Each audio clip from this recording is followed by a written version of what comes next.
everyone, and welcome to another installment of TED Excellence, the show in which we find out how to deal with the criminal justice system $1 at a time. I could have done that better. And I come to you live from my Corona bunker on the moon with Dogcat Fox, a Pepperjack, and all of you. Hello, everyone. Welcome to Thursday. Taxable Thursday. Yes, back once again, a new week, a new subject to cover. I hope everyone is doing well. So a bit of a preamble here. It was about 3 or 4 days ago on Lords of the Night, the show I host with Satsu 2 Cents 6 nights a week. I'll have an ad for that later. The subject of bail came up somewhere in one of the articles we read, and I started thinking about it, and I was like, I don't think I've ever actually done either a video or a TEDx in general on the subject of cash bail in the criminal justice system. And given the fact that I've done so many videos on restorative justice and criminal justice reform and so on, it seemed like something that was worth taking a look at. So I specifically went out, because I was pretty sure I could find one, to see if there was a TEDx that dealt with bail. And lo and behold, there is one.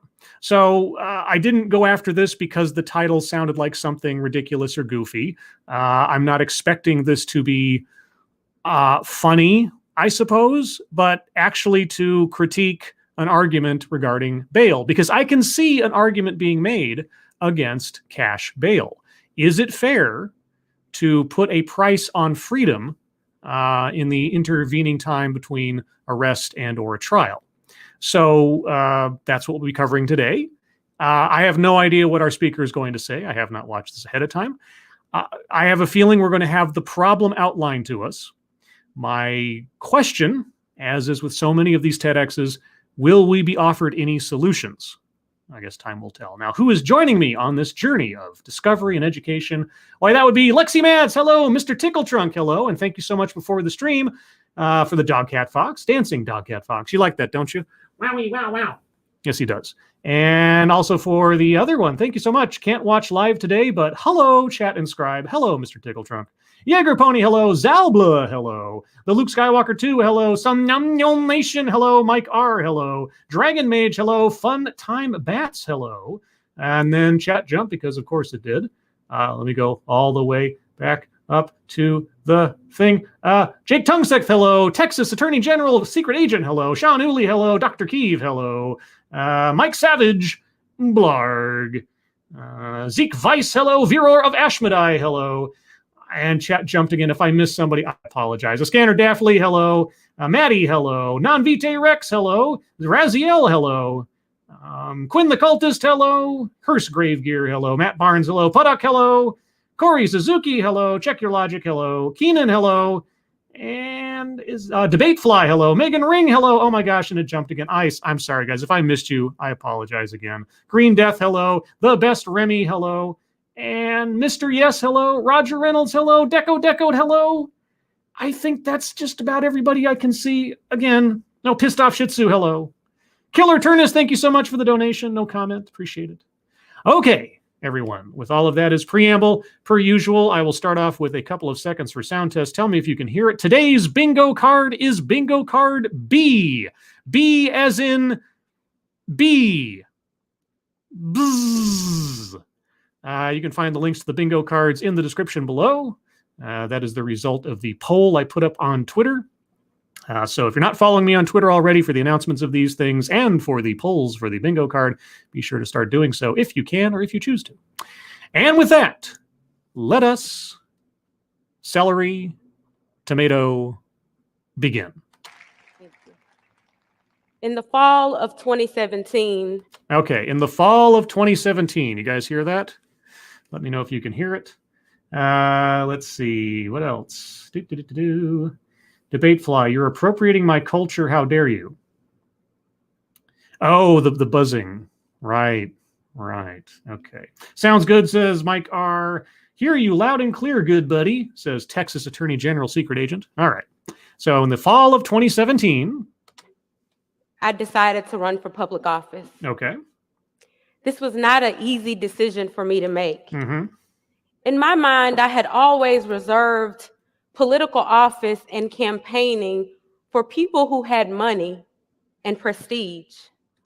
Yes, there is that sort of mental barrier about who is or can run for public office. I mean, when it comes to national office, especially, if you don't have some crazy pedigree already, if you don't have an in to begin with, and either access to or the ability to raise tons of money, you're kind of out of luck.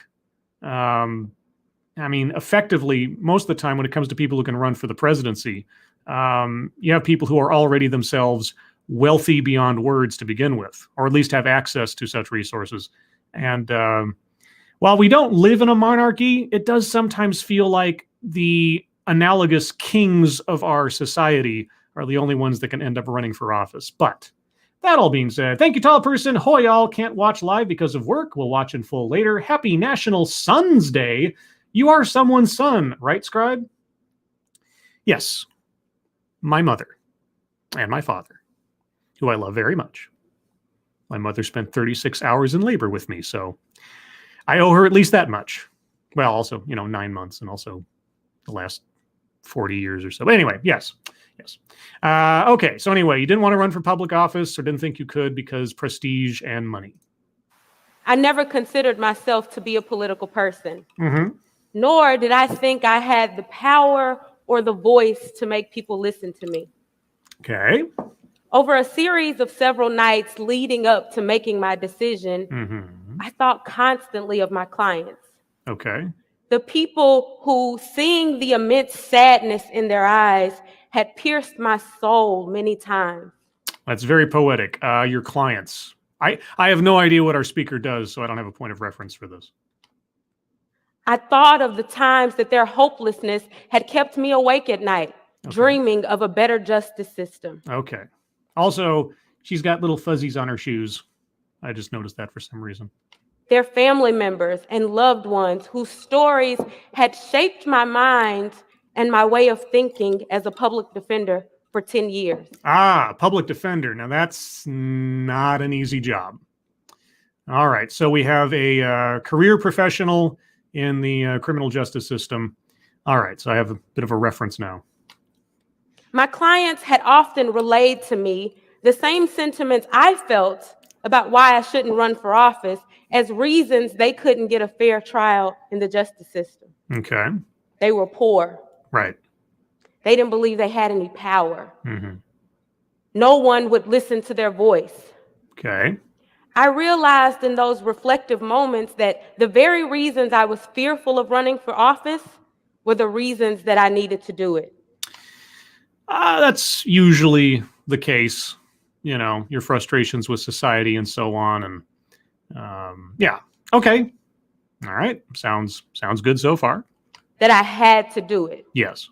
I needed to catapult my frontline courtroom advocacy to a seat at the table where I could truly elevate my voice for my clients and create positive change. Okay, now I don't know yet what she means by positive change, but regardless, the spirit of what she has said is what I wish more people would do if they truly find themselves in situations or the perspective that sees something that needs to be changed for the better, is to, throw your hat in the ring, as it were. So I appreciate the spirit of her decisions. Okay. Being a public defender has been one of the greatest decisions I have made in my life. But it has taught me so much about how truly broken the criminal justice system really is. Right. Particularly as it relates to the treatment of poor people and people of color. Okay.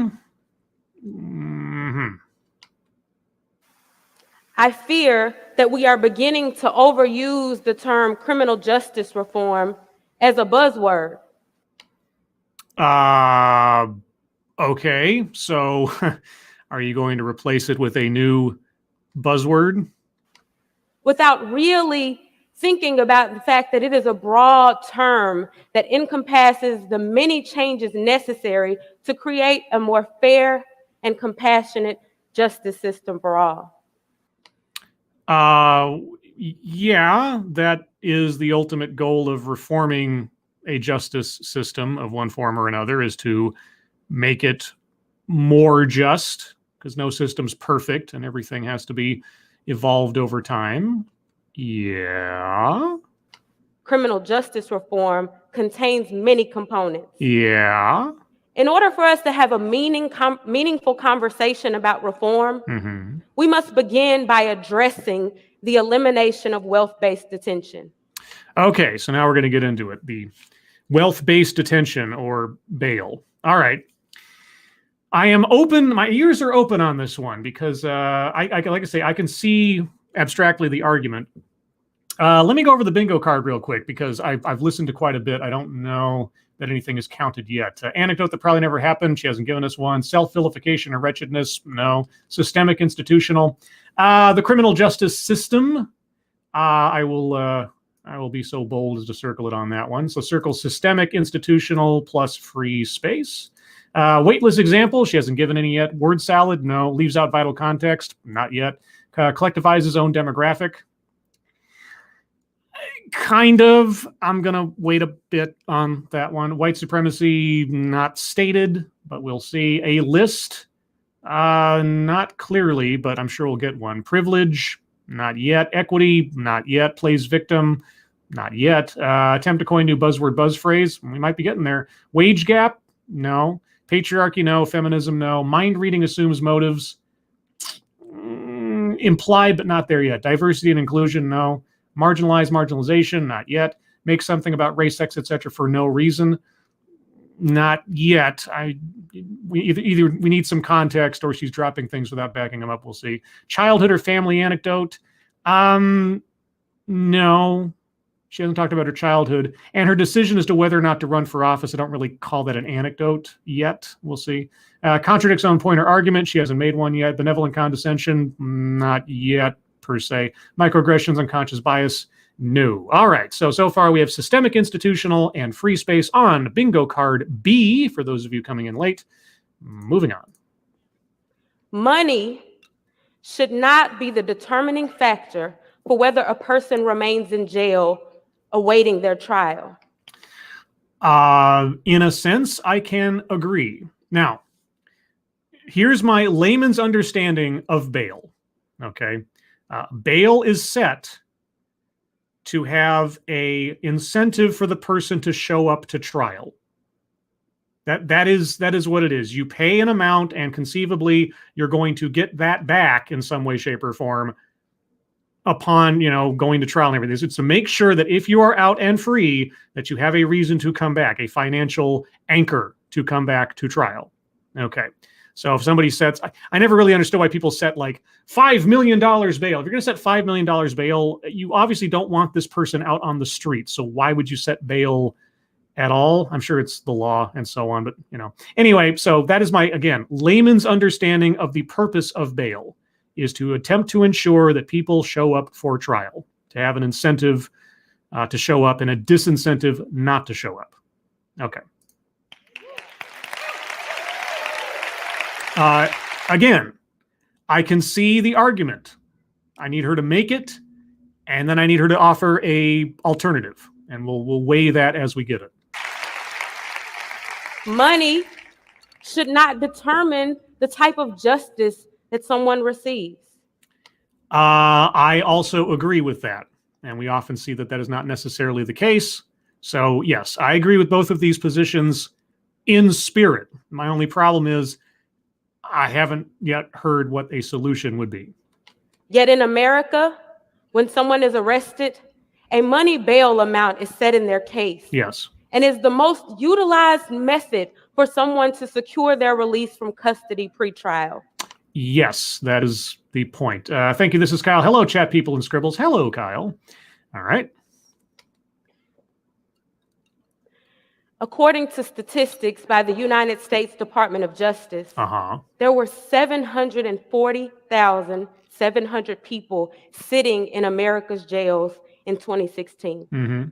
65% of those people were awaiting court action in their case. Yes. They hadn't been convicted of anything, yet they sat in jail because they were unable to post their bonds.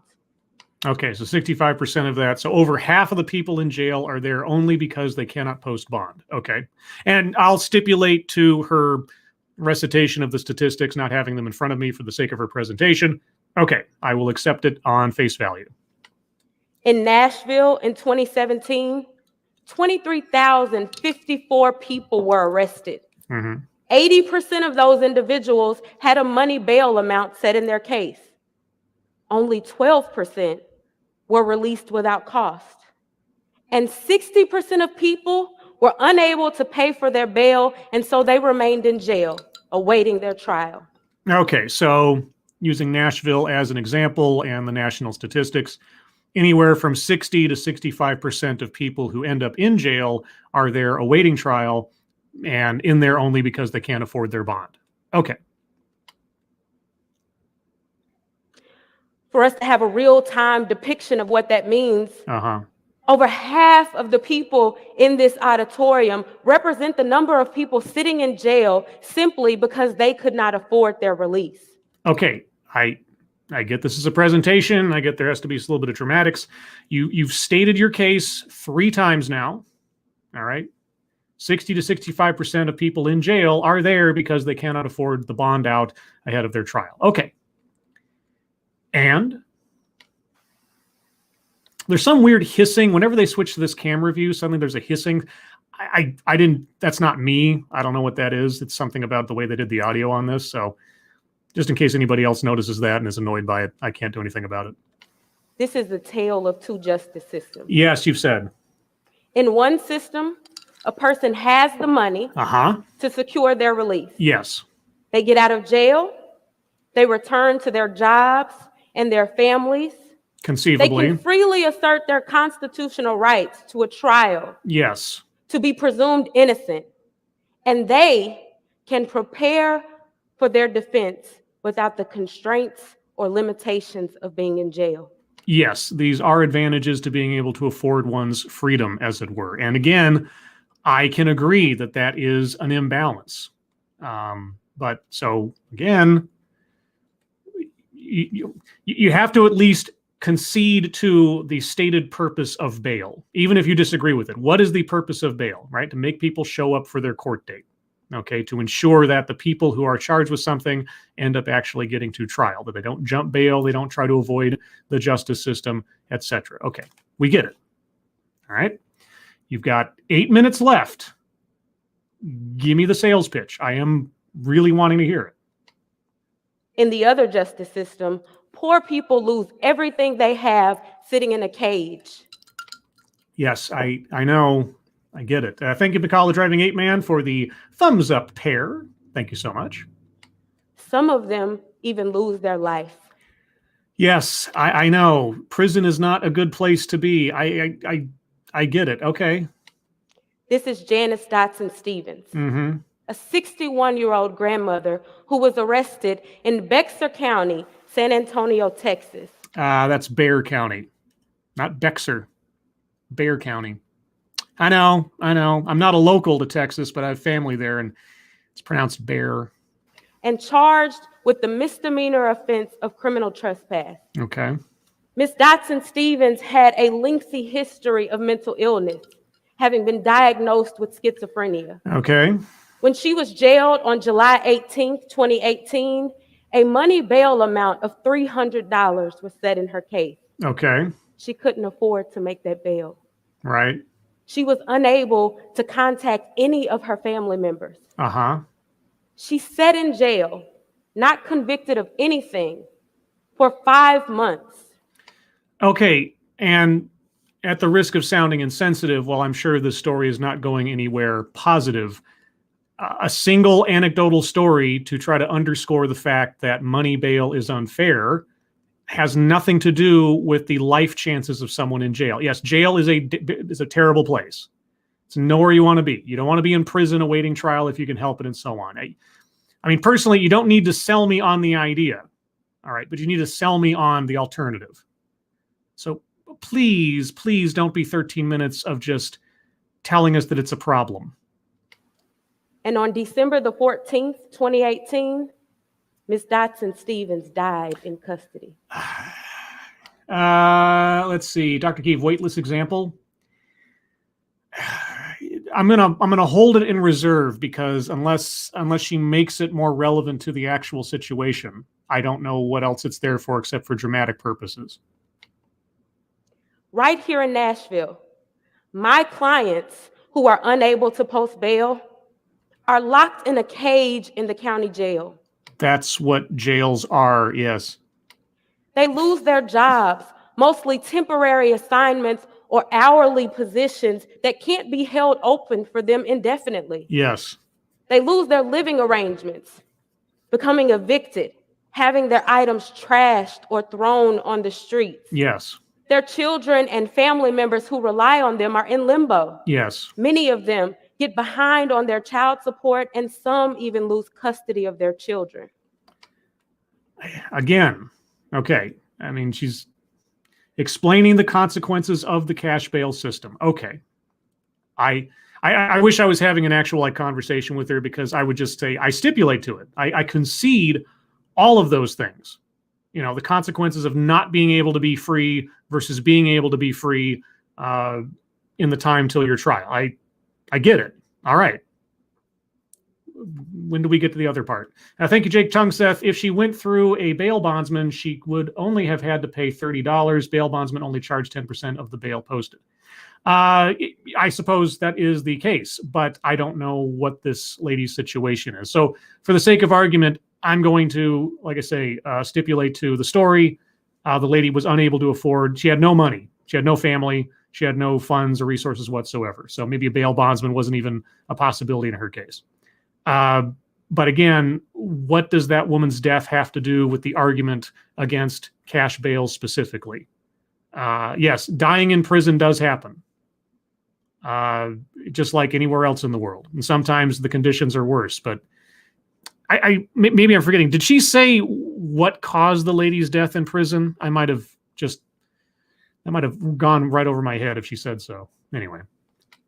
They have lost loved ones who have died while they were in custody. Yes. And they couldn't say goodbye.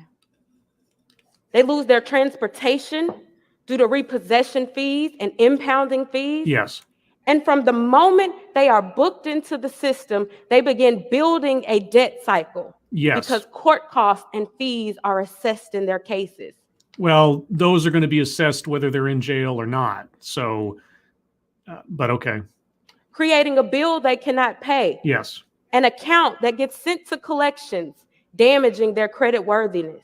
Yeah, okay. They are helpless, hopeless, and their spirit is eroding. Texas Attorney General Secret Agent says, basically starved to death. She refused meals and medical attention from doctors working in the jail. Oh, okay. Let's see. And he also says, the Janice example is she died because she refused food and medical help. She went from 290 pounds down to 154 pounds at death. Okay. So, that's really sad. Okay. Why is this important? Why are we even having this conversation? I don't know yet, because unless you have an alternative to suggest, you're just telling us it's a problem. And I agree, it is not a perfect solution. So what's the alternative? Because wealth-based detention erodes one of the very constitutional principles this country was built on, due process, which includes the presumption of innocence. Yes. The mothers and fathers, sons and daughters who sit in America's jails every day pre-trial are presumed innocent. Yes. So if not cash bail to assure someone's appearance at trial, then innocent. They are presumed innocent. Yes. And what happens to a person who is presumed innocent, yet they can't get out of jail? Yes. They wait for days, yes, weeks, and even years before their trial date. Yes, I agree. They begin to seek the option that will release them from custody the fastest. Okay. They become desperate. They want to get out of jail. And so many of them enter pleas of guilty. Okay. I get it. All right. Yeah, the consequences of cash bail. They are many, they are varied, they are terrible. And they decide to forego their constitutional rights to a trial. Well, those are very poor decisions. I'll tell you. Confessing to something you didn't do or foregoing a trial, okay. To question their accuser. But I don't see, how does confessing to a crime going to get you out of jail quicker? I mean, you're basically admitting to something you didn't do or foregoing the opportunity to try to prove your innocence and assuring that you'll stay in jail for some extra period of time. I mean, don't get me wrong. I'm sure there are plenty of cases where someone was just, psychologically damaged by however long they were forced to stay in prison, that they're just out of desperation. I get it. Not a good thing. At the same time, though, that's a choice you're making. To have an attorney assist in the preparation of their defense by doing things like investigate their case. They are willing to risk creating a criminal record that will have collateral consequences like the loss of license, limited employment, education, and housing opportunities, and the loss of the right to vote. And again, if that is a choice you make, I can only hope you do so with the foreknowledge of the possible consequences. But are we going to get back to the bail part? Among many other things. In addition to that, studies show that people who are detained pre-trial are more likely than not to receive a jail or prison sentence. Okay. And more likely that sentence will be for a longer period of time. Okay. Just because she hasn't come back to it, I'm going to go circle weightless example on the board. That lady's death, the details thereof had nothing to do so much with her cash bail as it was she was mentally ill. And now I don't understand. I guess the problem I don't understand is about that story is if she was doing that to herself to the point of death, why wasn't anything done or was anything done to try to prevent that? I mean, I understand you can't essentially force feed somebody, but I don't know enough about that story. And you know what? Honestly, even though I don't usually do it, that also leaves out vital context. So I don't usually use one example to cover two squares, but she honed in on that one story. It's the only anecdote she's brought up so far. So so far I've got systemic institutional weightless example, leaves out vital context, and free space. Thank you. This is Kyle. Seriously, what does this lady want? Is she advocating for no bail? Does she want to reform the bail system? Or is she just complaining to complain? We may never know because she won't tell us anything. I'm right there with you right now. We're edging into the closing territory of the TEDx presentation. And so far again, all of these complaints, all of these citations of the consequences of a cash bail system are legitimate things, and they are things that happen, and they are problems. They are not fair. I agree. I completely agree. But if you're not going to address the utility of cash bail, what it is meant to do, and if you do not then offer an alternative that achieves the same end as cash bail, then what are we supposed to do? She's got a couple of minutes left, so maybe it's coming. Maybe it's coming. Texas Attorney General secret agent says, another note from the article, quote, the stomach is empty, unquote, her autopsy report noted, concluding she died from an enlarged heart, but, quote, contributing to death is schizoaffective disorder. Okay, so starving herself along with a, pre and perhaps undiagnosed heart condition. Okay, so, all right. That's a sad story, and it's too bad that she didn't get some medical attention. I mean, rather than be out in the world on this, I'm assuming I think she said she was homeless or something. At least you would think in an institution like that, she'd have access to medical care that would have diagnosed that or done something. But anyway, okay, moving on. Here's my call to action. Okay. I am asking you to partner with me and all of the other advocacy groups in raising awareness to the issues facing the criminal justice system today.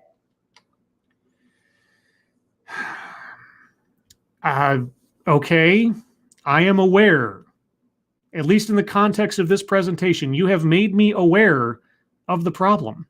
So where are we going?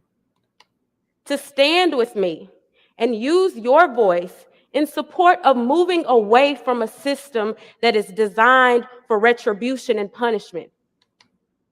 What? Move away from a system designed for retribution and punishment. So, wait. Okay, now we're moving outside of just the realm of cash bail. So, what system shall we adopt when it comes to a serial rapist? What system shall we adopt for, I don't know, a serial killer or a fraudster? What system shall we adopt that does not include punishment or retribution on the behalf of society? What are you talking about now? Concepts that do not create a better society and do not increase public safety.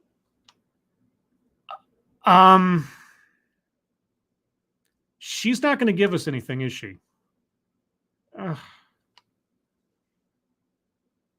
And move toward a system. Yes. Invest in one that embodies the principles of rehabilitation, restoration, and reentry.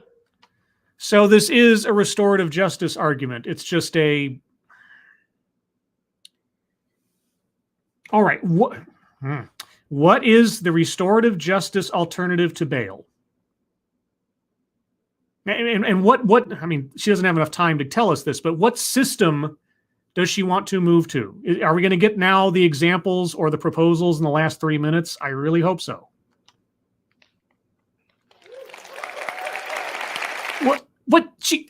Why are you applauding? She's given you nothing. No, literally nothing. She's listed a bunch of problems, which are understandable and problems that I can completely agree with exist. And yes, it would be nice if there was an alternative to them. I'm not a criminal justice expert. Our speaker is comporting herself to be one. So what plan does she have?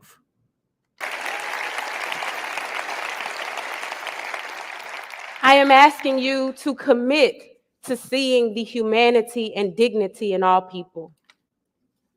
What does that have to do with cash bail alternatives? How? In this instance, how? I'm not asking as like someone who's completely inhuman. How do you see the dignity of people? No. If we're talking about the mechanism of bail, what is a more humane, respectful process? Especially those who have been charged with a crime. For they are more than defendants, and their lives are more than simplified statements on an arrest warrant. Yes, I agree. Have critical conversations in your circles where you are encouraging people to be a partner in the elimination of wealth-based detention. And replacing it with...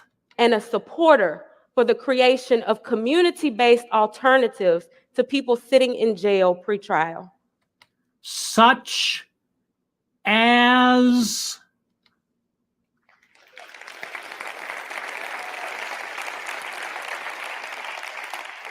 Come on, give me something. Really, I mean, I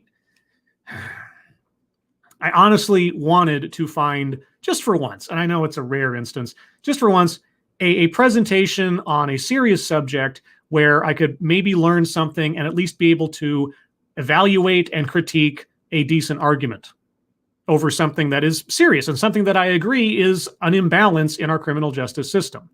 The problem is, again, as a layman and someone who hasn't thought about it that deeply, I can't think of an alternative as far as something that's going to incentivize people to show up for their trial. That people are not simply going to commit crimes and be charged with something and not have to show up for trial and have their situation adjudicated. If there's an alternative, I am open to hearing for that alternative. Might not necessarily agree with it, but I'm open to hearing the sales pitch. That's what I came here for. I'm very disappointed right now. Thank you, the gay rascal. You have been found guilty. You'll be taken from this place to a place of participation trophy. I mean, what is a community-based alternative to cash bail? What is a community-based alternative to cash bail? What does that mean? What does that look like? She's got 2 minutes to almost 3 minutes. Okay. As a country, yes, we cannot afford to wait to address the economic disparities in the criminal justice system. Okay. We can't sit idly by and watch poor people suffer, nor can we watch as poor people experience a different form of justice than those with wealth. Uh-huh. We can't afford another Kalief Browder.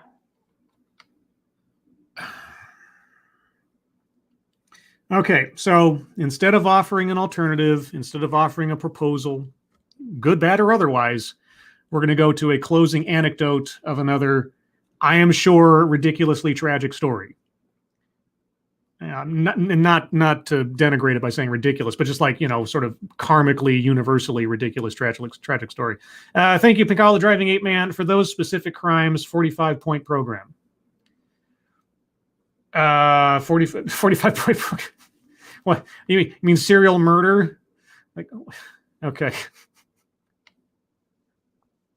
Kalief Browder, yes, was 16 years old okay, when he was arrested in New York and charged with theft of a backpack and its contents. Okay.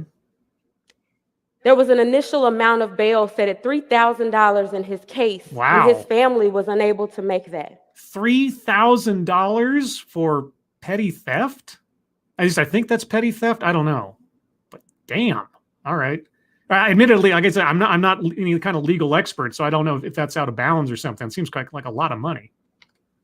When they were able to raise the amount to release him from custody, which would have been $300. I mean, if they went to a bail bondsman, right? Bail bondsmen classically require 10%. So a judge denied his release. Why? Mr. Browder sat in jail for 3 years. Why did the judge deny his release? Okay, if I hadn't already circled leaves out vital context, I would have done so now. Nearly 2 of those in solitary confinement.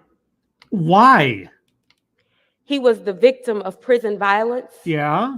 And endured many traumatic experiences while he waited. Was he put into solitary as a preventative measure from him being assaulted? Or what? I mean, okay, yeah, leaves out vital context. Despite the many times he asserted his innocence, his trial was continued due to a backlog in the district attorney's office. Okay, now that is bullshit. And I mean, obviously there are limitations in time and space and so on. But I'm still, the part that I'm stuck on, why was he denied release when his family had the bail that was set? Why was he put into solitary confinement?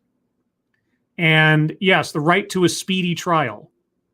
That's something that supposedly we have. So I don't know. Is there? I'm sure there has been. Is there a case to be made for a trial that does not occur in a timely fashion? Is a backlog justification enough to deny someone their right to a speedy trial? These are questions that I've never actually entertained before, so I have no idea. And ultimately, his case was dismissed for a lack of evidence against him.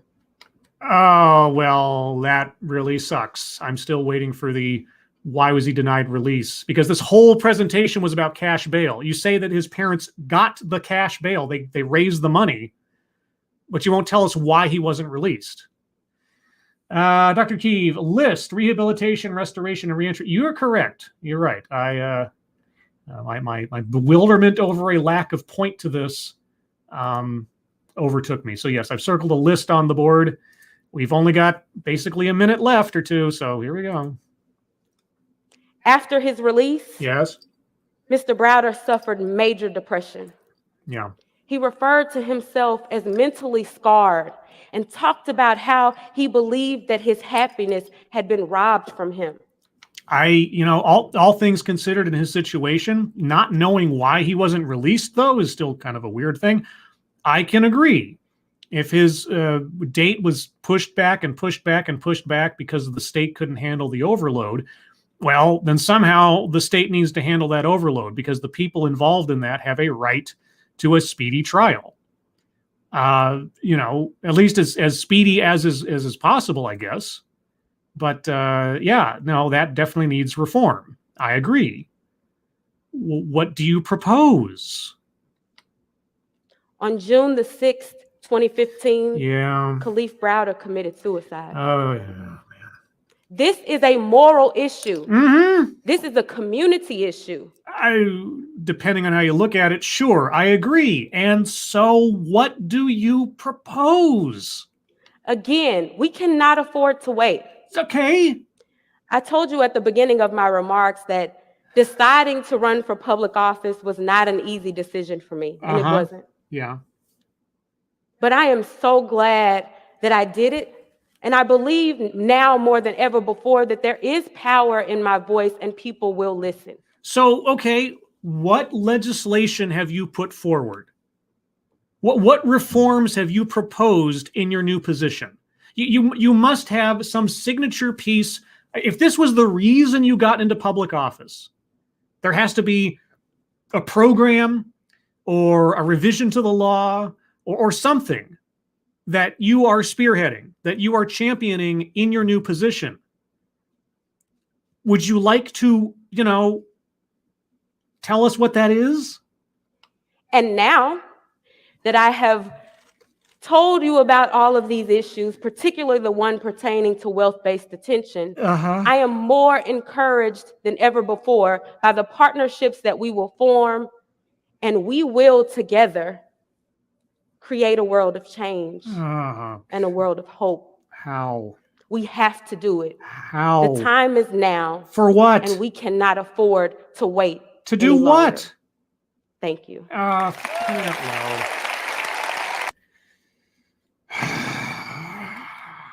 Okay, well, a giant nothing burger. I'm not letting this one go, in the sense that I am going to find, whether it's a TEDx or not, I am going to find, maybe I'll do this for my Sunday stream. I'm going to find something that at least tells me of a bail alternative. Some presentation I can find where they lay out an alternative to cash bail. Somewhere. I'll find it and I will cover it. This obviously wasn't that presentation, unfortunately. So in that score, I apologize to myself. I apologize to all of you that we didn't learn anything. Nothing. Absolutely nothing. Weaver, you're so stupid. And if you don't understand where that's from, you don't know you're Weird Al. Okay, here's the bingo card, guys. Let's take a look real quick and see if there's anything I haven't circled so far. Anecdote that probably never happened. I believe that the two anecdotes that she gave, the woman who died in prison and the last story of the teenager who committed suicide, I believe those happened. I don't have any reason to doubt those. Self-vilification or wretchedness, she never really talked about herself so much, except for the politics stuff. Word salad, no, there was no word salad. What this felt like the first half of a presentation on cash bail.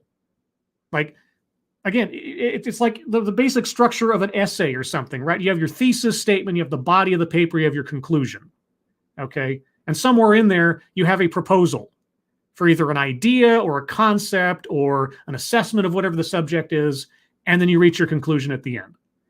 Nothing. Collectivize his own demographic. She didn't really bring that up too much. I can't think of anything specifically. White supremacy, no. I guess you could say it was implied. We'll get to that in a second. Just trust me. Privilege, Yeah, the privilege of wealth. I'm going to go on the abstract on that one. There was enough there to. She never used the word, but it was part of the argument. Equity.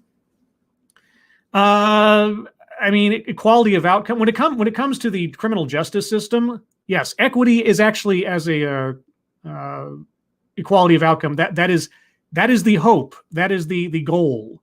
We'll never get there completely, obviously, but that is the goal. So, as a subject matter for this presentation, I'm circling equity, not in a derogatory way this time, as I would otherwise. Plays victim. No, she never played victim. Attempt to coin new buzzword, buzz phrase. No, she offered nothing. Wage gap, no. Patriarchy, no. Feminism, no. Mind reading assumes motives. Not really. She just relayed scenarios and facts most of the time.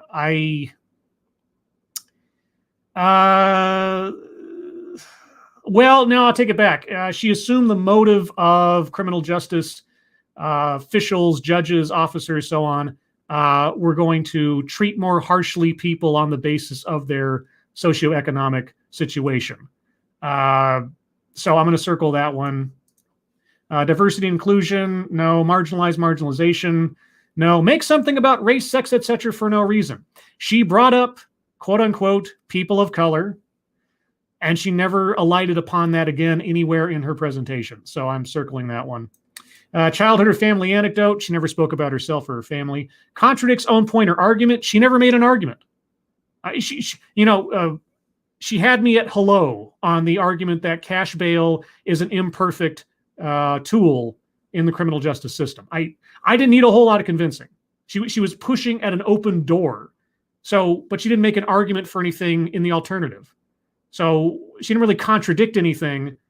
It's just like cash bail is unfair and leads to bad things. That was her point. She never contradicted it. So, benevolent condescension. I didn't really get any from her presentation at all. Like she was talking down to anybody. And microaggressions, unconscious bias, not specifically. So that's where I'm at on the card. Thank you, John Miller. This is like the Underpants Gnomes plan. 1, get rid of cash bail. 2, ? 3, profit. And that's after missing a good chunk of the talk. Well, you didn't miss anything. I mean, effectively, you missed nothing. If you think that cash bail is an imperfect tool for assuring someone's appearance at court, if you think that the collateral damage of not having collateral can be sometimes worse than the fallout from an actual sentence in a lot of ways, especially if you're found not guilty after the fact, then I'm on your side. I agree. That's all this presentation was. There was nothing of substance in there otherwise. And I'm very sincerely disappointed in that. So anyway, that's my card as I have it right now. If you have any arguments for squares that should be circled, put them in the chat now. Tag me on those. Also, something that I don't mention enough, and I should, if you share the link to my streams or my content, whatever, if you, and specifically if you do it on Twitter, please be sure to tag me in your tweet. Make sure there's a little period in front if you put my tag as the first part of it, so it actually gets out to the rest of the world. Because I appreciate it when you guys do that, and I don't know that you've done that unless you tag me. And if you do so, I want to know so I can thank you personally, because I really do appreciate it. Okay, so any arguments? Mr. E, argument for anecdote that didn't happen. They didn't happen exactly like she said they did. She definitely left out enough to make it a lie through omission. She should be punished for that. Except those chain of events, she left out context. She left out the details. I already circled for that one. But they are things, those things happen to those people. Those things happen to those people. And they are, at least at their start, had to do with cash bail. Now, the one thing that I'm still not clear on, and she never said, why was that teenager denied release after his family came up with the money? She just said the judge denied release. For what reason? I don't know. I would like to know. Debate fly, that's so few circles. Well, I mean, like I said, this was unlike some of the TEDx's that I look at usually when it's got something that sounds like some kind of goofy premise or something. This is presumably covering a serious topic.